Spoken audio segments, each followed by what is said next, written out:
बिंदु सेवितं नित्यं ध्यायन्ति योगिनः कामदं मोक्षदं चैव ओंकाराय अविरल शब्दगणो रक्षाणि सकल भूतकर्णका मुनिरूपासि तीर्था सरस्वती अरुणो दुरितुम अज्ञानं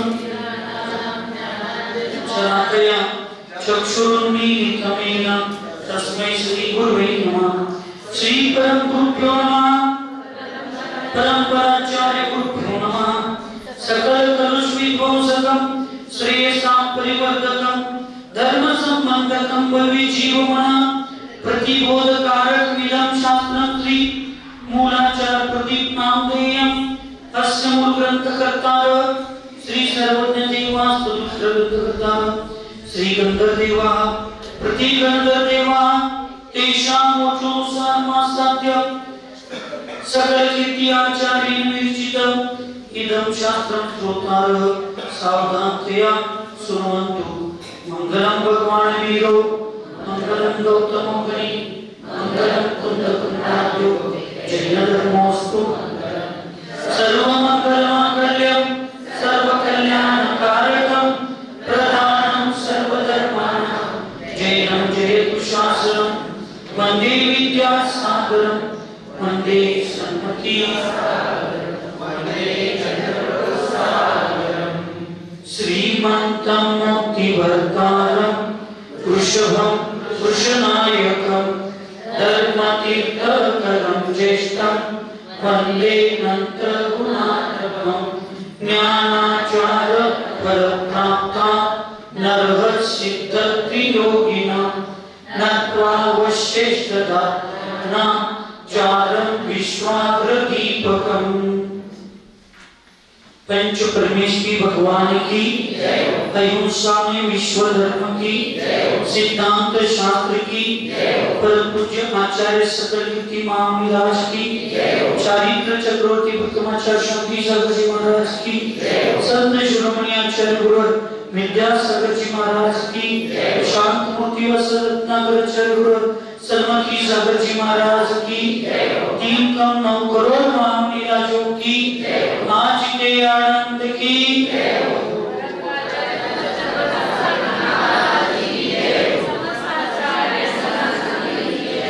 आचार्य भगवत सकल कीर्ति महाविलास मूलाचार प्रतिज्ञा महान ग्रंथ 6व्या अधिकरणामध्ये आर्त ध्यानानंतर रौद्र ध्यानाचं वर्णन पूर्व चर्चेमध्ये करत असताना आर्त ध्यानाचे सुद्धा रौद्र ध्यानाचे सुद्धा आर्त ध्यानासारखे बाह्य आणि अभ्यंतर असे 2 भेद आहेत। डोळे लाल होणे, कठीण वचन बोलणे, सारखी प्रत्येकाची निंदा करत बसणे, सारखं प्रत्येकाची तिरस्कार करणे, मारणे, बांधणे अशा प्रकारची अन्य जीवांना पीडा देणे हे सगळं रौद्र ध्यान आहे आणि त्याचे अनेक प्रकार आहेत आणि याच्यामुळे अंतरंग पीडा उत्पन्न होते आणि रौद्र ध्यान उत्पन्न होतं असं काल सांगितलं। त्या रौद्र ध्यानाचे 4 भेद आहेत त्या सांगणार आहेत। हिंसानंदं वृषानंदं स्थेयानंदं समाभयं विषयादंत संरक्षणा नंदं तच्चतुर्विधं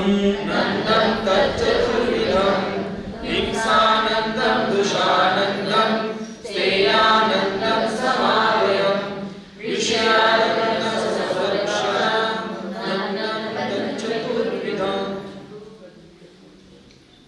बस माझ्यासारखी अवस्था झाली मात्र परवा सांगितलं नुसता पाठीवर बोर्ड दिसला किर्लोस्करवाडी सांगली सांगितलं तुम्ही ती सांगलीकडनं किर्लोस्करवाडी जाते काय किर्लोस्करवाडीकडनं याच्याशी संबंध बोर्ड गाडीवर बोर्ड दिसला की गाडीत बसायला मी मोकळा. तसं मोठा ग्रंथ दिसला मागच्या जे वाटलं ते मुलाचा प्रतिभच आहे. ते ग्रंथ मरण खंडित आहे. कुठलं? अजून तुम्हाला वेळ आहे चालू आहे. अजून दात घट्ट आहे, कान घट्ट आहे, डोळं घट्ट आहे, मोठं करायला काय गडबड करायला काय जरा शिखर शिखर जोमी थांबा.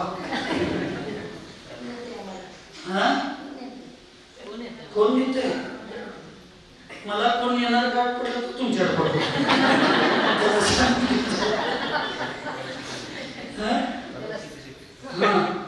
परवा दिवशी इथे येते म्हणून महाराज रचना करतात विश्वकर्मा आमच्या संघाचा या हिंसानंद वृषानंद तेयानंद आणि विषय संरक्षणानंद के भेद से इस रौद्र ध्यान के भी 4 भेद है. रौद्र ध्यानाचे किती भेद आहेत? 4 भेद आहेत. आता त्यातला पहिला हिंसानंद रौद्र ध्यान आहे. त्याचं स्वरूप त्या ठिकाणी समजा. हिंसायां परपीडायां सौरंभादे कथर्थने संकल्पकरणं यत्वा बाधितेष्वंगिराशिषु कलो हर्षच्च संग्रामे जया जयादि चिंतनम् तद्दुर्धिया समस्तं च हिंसानन्दं प्ररूपितम्.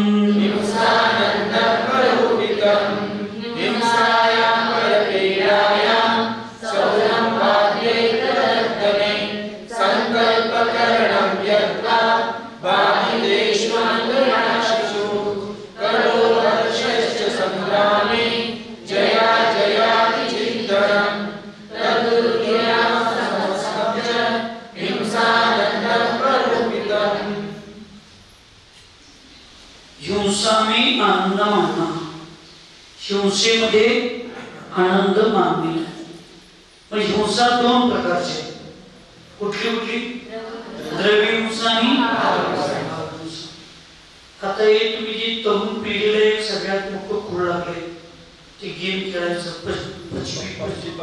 पबजी ते किंवा अजून काय असे खेळ आहेत. तुम्ही काय म्हणता? मी द्रव्य हिंसा करतो, आम्ही कुणाला मारायला नको, नुसता खेळायला लागलो. तर त्या मारण्याचा आनंद भाव रूपातून घेणे ही सुद्धा हिंसानंद रौद्र ध्यानच. एक राजा राज्य जिंकून येतो आणि त्याला आज स्वीकारत असताना तिथं काहीतरी लक्षण दिसतात. आणि मग एका त्यांच्या राजगुरू किंवा सेनापती कोण तर त्यांच्या राज्यातल्या त्या व्यवस्थापकातल्या एखादा व्यक्ती सांगतो की या ठिकाणी एखाद्या जीवाचा बळी द्यायला पाहिजे. तर तो जीव, तो राजा थोडा धार्मिक होता. तो बळी काय मी देणार नाही म्हणता. काय जरी झालं तुम्ही जीवाची बळी देणार नाही. त्यावेळी त्या राजाला ती सगळी लोक म्हणतात जाऊ दे जीवाची बळी द्यायची. आपण कणकाचा तोसाच वस्तू तयार करू. कोंबडी काय? कोंबडी. कणकाची कोंबडी तयार केली, कणकाची, आणि त्याची बळी देण्याची भाव त्याने केला. तर तो पुढे जाऊन काय झाला? कोंबडी बनला, बोकडाची बनला, मासा बनला, स्त्रियांची बनला मुळे घेतली. अनेक वेळा स्त्रियांची बनला. आणि त्याच्यासारखं त्यानं जसं त्या कणकीच्या कोंबडीला जशी बळी देत होता तसं त्याला अनेक वेळा दुसऱ्यांची खंड मारावं लागलं. आणि नेमका मी काय करतो? भाव कशा पद्धतीचे आमचे भाव असतात का आम्ही असे भाव करायचे? हिंसेमध्ये आनंद कशासाठी मानायचा? असं ह्याच्यामध्ये याला हिंसा म्हणायचं. त्या राजाने काय केला? कोंबडा केला. कशाचा? तुम्हाला पटू दे नाही पटू दे. अजून आमच्यातल्या काही पंडितांना कळलं नाही आणि अजून काही आमच्या महाराजांना लक्षात आलं नाही आणि त्यांना चीना म्हटल्यावर तुम्हाला काय? जर राजाचा भक्षक झाला तर प्रजेनं काय करायचं? या गुरूंच्याच अजून लक्षात येईल ना तुम्हाला की नारळाची जी दोन भकर करायची पद्धत आहे ना, फोडायची, ही बळी देण्याची भावना आहे. त्यामुळे जैन धर्मामध्ये श्रीफळ वाढवायचं नसतं, चढवायचं असतं. श्रीफळ फोडण्याची पद्धत आमच्या नाही. ओम भूम शुम फट शांती धारतच देवाच्या बाजूला दगडच ठेवलेला असतो. टाळी वाजवलं तर अजून ठीक आहे, भक्ती आहे, पण नारळ अजून रोज प्रत्येक मंदिरात फोडतात. ही पद्धत योग्य नाही आगमाप्रमाणे. हे भाव हिंसेला निमित्त असणाऱ्या गोष्टी आहेत. त्यामुळं आपल्या परिणामांच्या मध्ये विचित्रता होईल. आपल्याला असे कुठले प्लॅनिंग्स येतील की त्याच्यातून आपल्याला दुसऱ्यांना मारायचे, फसवायचे, दुसऱ्यांचे नुकसान करायचे. अशा कुठली सिरियल असं कुठलं काय बघायचं नसते. बघायचं असेल तर काय वागल्यानंतर काय होते, काय वागल्यानंतर काय होते आणि मला कसं वागायला पाहिजे हे समजावून घेण्यासाठी आपण असल्या मालिकेचा किंवा सिनेमाचा उपयोग केला तर ठीक आहे. पण ते बघताना सुद्धा स्वाध्यायाच्या नजरेतून, शिक्षणाच्या नजरेतून, शिकायच्या भावनेतून आपल्याला तिकडे बघितलं पाहिजे, तरच त्याचा फायदा होतो. म्हणून हिंसेमध्ये आनंद मानणे, दुसऱ्यांना पीडा देण्यामध्ये आनंद मानणे ही प्रवृत्ती फार झाली आहे लोकांची. स्वतःचं दुःख कमी नाही झालं तर चालेल, पण इतरांच्या दुःखामध्ये कशी वृद्धी होईल याच्यावर प्रयत्न फार लोकांचा चालू आहे. त्याच्यात आम्ही धार्मिक लोक सुद्धा आता कमी पडलो नाही. एखाद्या साधूंना आहार चौका लावू नका, त्यांना आहार देऊ नका हे म्हणणं सुद्धा, आणि माझं तुम्ही ऐकला चौका नाही लावला, तुम्ही त्या साधूंना आहार नाही दिला, तर त्याच्यामध्ये तुम्हाला आनंद येतोय की कोठीवाले माझा ऐकले, तो हाच आनंद आहे. लक्षात. कारण ज्या साधूला आपण आहार दिला नाही त्या साधूला शुद्धीच्या वेदना झाल्या, तृष्णेच्या वेदना झाल्या, आणि त्या साधूच्या तृष्णेच्या आणि शुद्धीच्या वेदनेमध्ये आम्ही जर आनंद मानत असेल तर तो आमचं रौद्र ध्यान आहे. ते सम्यक्त्वाची पुष्टी नव्हे. विचार सावकांना कुपात्र आहार देण्यापासून वाचवलं. त्यांना वाचवला त्यांनी मला माहित नाही, तर तुमची दुर्गती तुम्ही तिथं फिक्स केली, तुम्ही तुमच्या तिथं पाप बांधून फिक्स केलं. म्हणून ऐकताना सुद्धा आता तुम्ही माझं प्रवचन ऐकाय, मी कधीही म्हणत नाही माझं सगळं बरोबर आहे तुम्ही ऐका, पण निदान तुम्ही माझी प्रत्येक गोष्ट ऐकताना धर्माच्या नियमाची, धर्माच्या तत्वांच्या अर्थाची त्या सगळ्यांची तुलना करा. न्यूट्रल ना तुम्ही माझे बघता ना तुम्ही कुठल्या महाराजांचे बघता, तुम्ही न्यूट्रल आहे. यथाजात बालकाप्रमाणे तुमची अवस्था आहे असं स्वतःला समजा. आणि जी धर्माची वास्तविक तत्व आहे, त्याचा अर्थ आहे, त्याचा मर्म आहे, त्याचा गाभा आहे, त्याचं लक्षण आहे, त्याच्याशी तुम्ही तुलना करा. आणि मग तुम्हाला वाटलं चंद्रपूर सागर महाराज सांगतात बरोबर आहे तर स्वीकारा, नाही वाटलं तर सोडून द्या. पण ईर्ष्या मत्सर तिरस्कार करण्यात जात. जे माझं वक्तव्य तुम्हाला स्पर्धेचं स्वरूप देणार आहे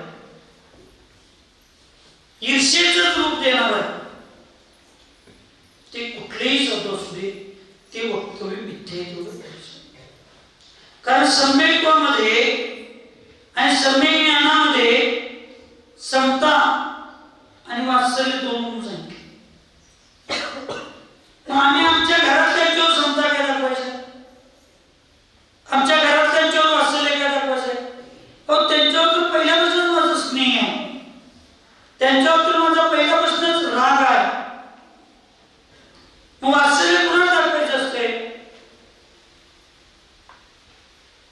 आता हॉस्पिटल काढले, तिथं औषध फुकट आहे किंवा कमी पैशात आहे, 2 मिनिटं जरा फुकट आहे. आता मी तिथल्या पुढे आणलो आणि पृथ्वीवाल्यांना सगळ्यांना द्यायला लागलो तर ते औषधदान होणार आहे.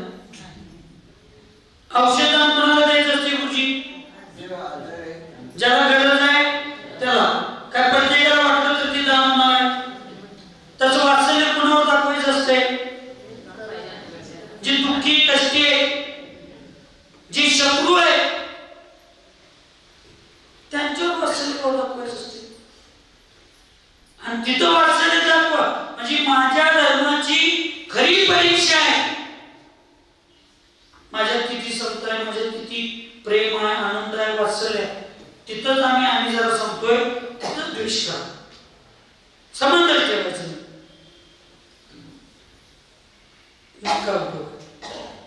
म्हणून ज्या दिवशी तुम्हाला माझ्या वचनातून एकमेकांच्या तिरस्काराचे भूमिकेचे, द्वेषाच्या भूमिकेचे जे शब्द माझे येतील ते शब्द माझे मिथ्या आहेत असं समजा, नसू होते. जे प्रेमाचे, आपुलकीचे, वात्सल्याचे, एकतेचे, मैत्रीचे जे शब्द असतील तेच सम्यक समजायचं आणि बोलायचं. पण दुसऱ्यांना पीडा दिल्यानंतर, दुसऱ्यांची पीडा बघितल्यानंतर जर आनंद आपण करत असेल तर ते रौद्र ज्ञान आहे.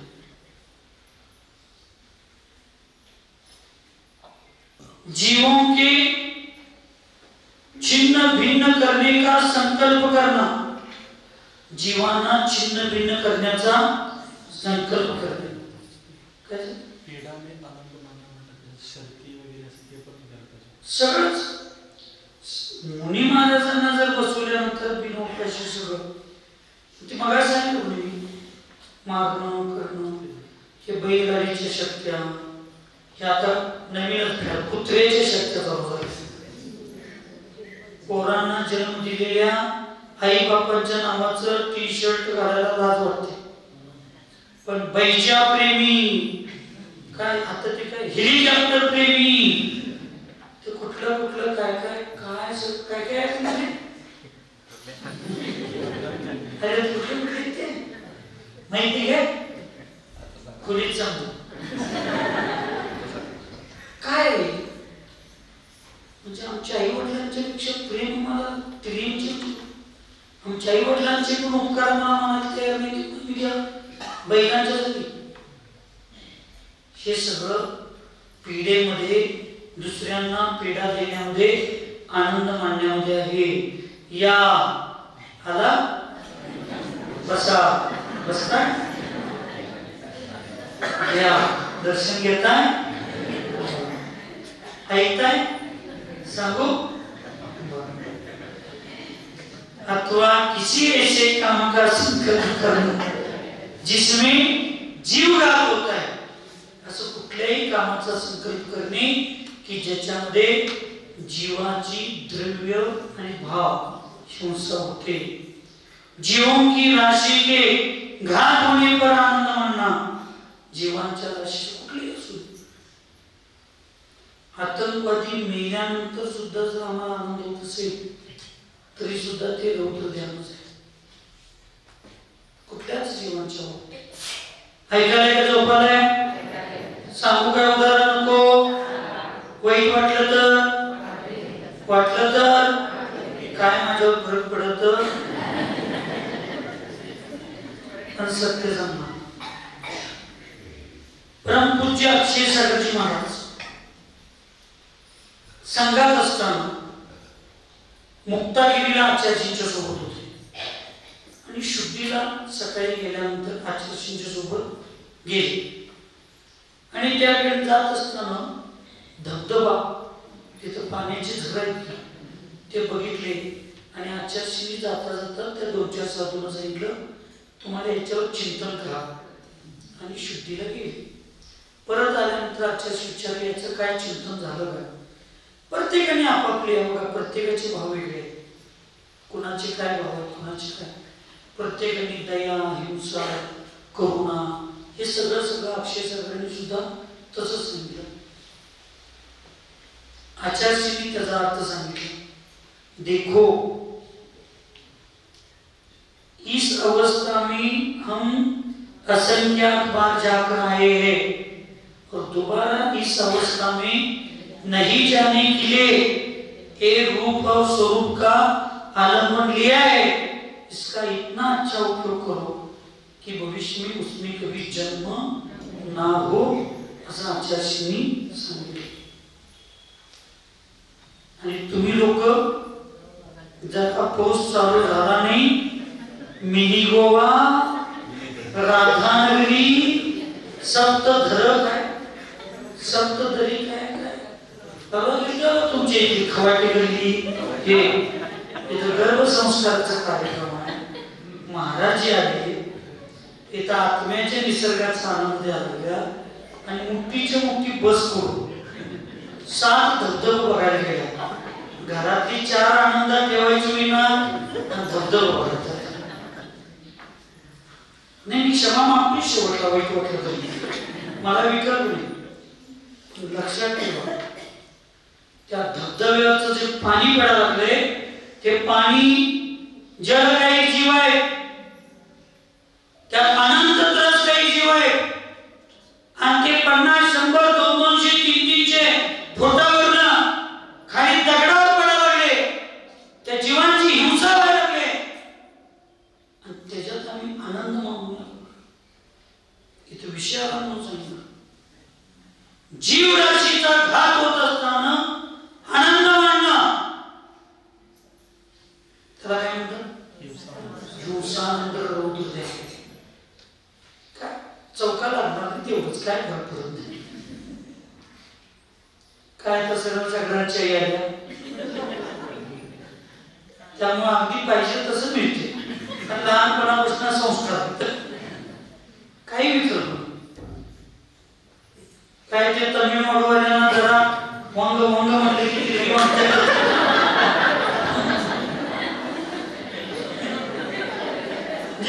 वंग जी आहे बरोबर आहे दीदी अंदर आइए वंगा वंगा. हा आम्ही नुसता पोळीवर वंगा वंगा म्हणतो, ती वंगातच येतात आवडतो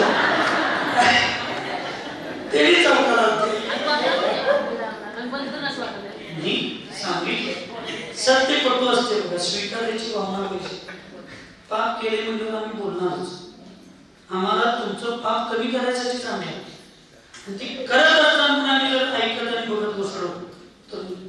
आणि काल तर आमच्या कविता काकी आल्या, कविता काकी पुण्याच्या, त्यांनी तर मला उद्या म्हणजे आजपासूनच माताजींची समाधी होईपर्यंत एक चौक्याची व्यवस्था आणि सगळ्या प्रतिमाधारी व्रतींना सगळ्यांना जेवणाची, शुद्ध जेवणाच्या व्यवस्थेसाठी आम्हाला महाराजजी एक नुसता जागा द्या, सगळे माणसं भांडी धुण्यापासून सगळं करण्यापासून जो खर्च असेल, जी व्यवस्था असेल, काही असेल ती सगळी आमच्याकडे आम्ही करायला तयार आहे.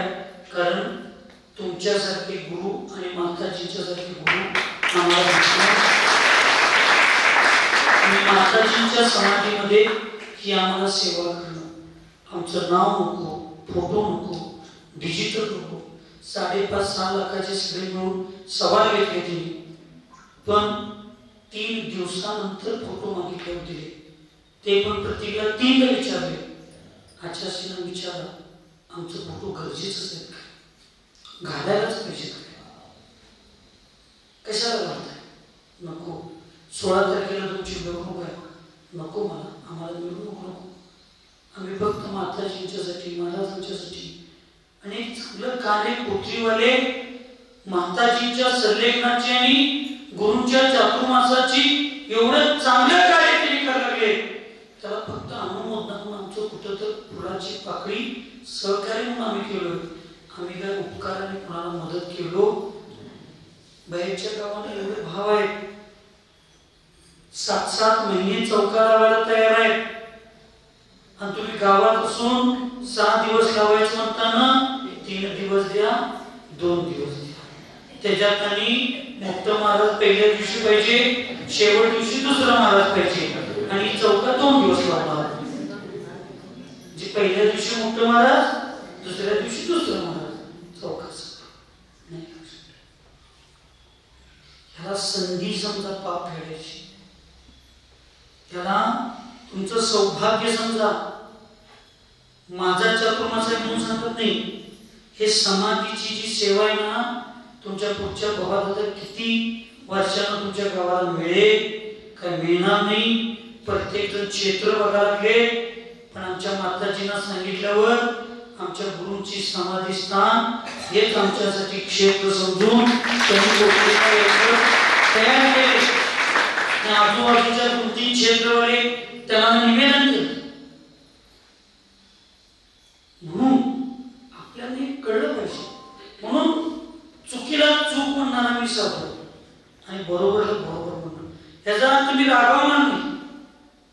काय हिंसा आणि अनंत अनंत राशीचा जीवांचा तिथे घात व्हायला लागलाय, आणि आम्ही त्याच्यात आनंद मानायला चाललोय. केलेले जाऊ दे, आले परत दुसऱ्या दिवसापासून धर्म करायला लागले, स्वागत. मी काय बोलत नाही, या नाही तर महाराज बोलतील म्हणून यायचं बंद करशील, या. मी काही बोलत नाही, रात गई बात गई, मी विसरून जातोय. पण पुढं कोणाचं असं प्लॅन असेल तर दुसऱ्यांना पापापासून अगोदरच थांबवणं हे माझं कर्तव्य आहे, म्हणून मी तुम्हाला सांगतो. त्या कोणाचं मन दुखवायचा माझं उद्देश नाही, पण पुढं कोणाला पाप लागू नये हा त्याच्या मागचा उद्देश आहे. म्हणजे अनेक राशीचा, जीवांच्या राशीचा घात झाल्यानंतर आनंद मानायचा. कलह मी आनंद मानना, भांडण करण्यामध्ये, भांडण लावण्यामध्ये आणि दुसऱ्याची भांडणं काय म्हणायचं? आनंद म्हणायचं. युद्ध में जीत हार का चिंतन करना, आदि रूप से जो दुर्बुद्धियों के ध्यान होता है उसको हिंसानंद नाम का ध्यान कहते हैं. आचार्यांनी अशा पद्धतीनं हिंसानंद रौद्र ध्यानाचं वर्णन या ठिकाणी सांगितलंय. उद्या कुठल्या सत्रामध्ये वृषानंदातीचं आपल्याला बघायचं आहे. मी बोललो त्याचा कुणी गैरअर्थ, अपमान किंवा वाईट मानू नका. तुमचा अपमान करणं किंवा तुम्हाला त्रास देणं हा उद्देश नाही. पण गुरुना तुम्ही आई वडिलांच्या रूपात बघताय तर तुमच्या चुकांना समजावून सांगणं आमच्या जबाबदारी आहे. आणि तुमची चूक सांगत असताना इतरांच्या चुका होऊ नये म्हणून या गोष्टी बोललो. तर या ऐकल्यानंतर, समजल्यानंतर ज्यांच्या मनाला खेद वाटे, दुःख होईल, त्या सर्वांची अंतरंगापासून क्षमा मागतो. सुखी रहे सब जीव जगत में, कोई कभी न घबरावे, कोई पाप अभिमान छोड़ जग, नित्य नए मंगल गावे. ओम नमः. सबको क्षमा, सबसे क्षमा.